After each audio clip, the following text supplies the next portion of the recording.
Hello everyone, আসসালামু আলাইকুম। সবাই কেমন আছেন? আশা করি সবাই ভালো আছেন আর আমিও ভালো আছি। বরাবরের মতো আজকেও হাজির হয়ে গেলাম নতুন একটা ভিডিও নিয়ে। আজকে আমরা সকাল সকাল বেরিয়েছি শ্রীমঙ্গলের চা বাগানের উদ্দেশ্যে। আজকে আমরা দেখব শ্রীমঙ্গলের চা বাগান ও আপনাদেরকে ঘুরে ঘুরে দেখাবো। তো চলুন ঘুরে আসি।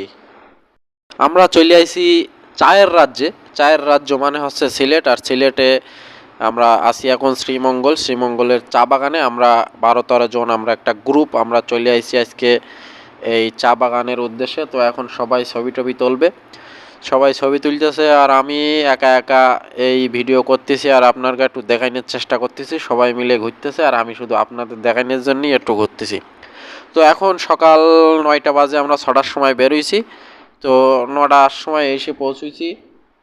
তো চা বাগানের ভেতরে কুয়াশার পানি, জামা কাপড় ভিজে যাচ্ছে। আর আমার ভয় লাগে শুধু হচ্ছে রাসেল ভাইপারের, কারণ চা বাগানে অনেক সাপ থাকে। আপনারা জানেন কি না জানি না, চা বাগানে কিন্তু সাপের ভয়। তো আমরা সবাই বিরাট আনন্দ লেগেছে। তো সকালে এখনও নাস্তা করিনি, খুব খিদে লেগেছে। তো আমরা এই চা বাগান ঘুরে তারপরে যাব ওই পাশে একটা পাহাড়ের ভেতরে একটা জঙ্গল আছে। তো ওই জঙ্গলের ভেতরে নাকি ঝর্ণা টর্ণা আছে, অনেক কিছু আছে। তো সেইগুলো দেখার জন্যই যাব। আর তারপরে যাব হচ্ছে জাফলং। জাফলংয়ের ভিডিও আপনারা ইউটিউবে পেয়ে যাবেন। তো আমার লাইফে আমি চা কোনো সময় দেখিনি, এই প্রথম চা দেখতেছি। তো আমার এতটা ভালো লাগতেছে যে বলার কোনো ভাষা নেই যে আমি ভেতরে আমার কি হচ্ছে।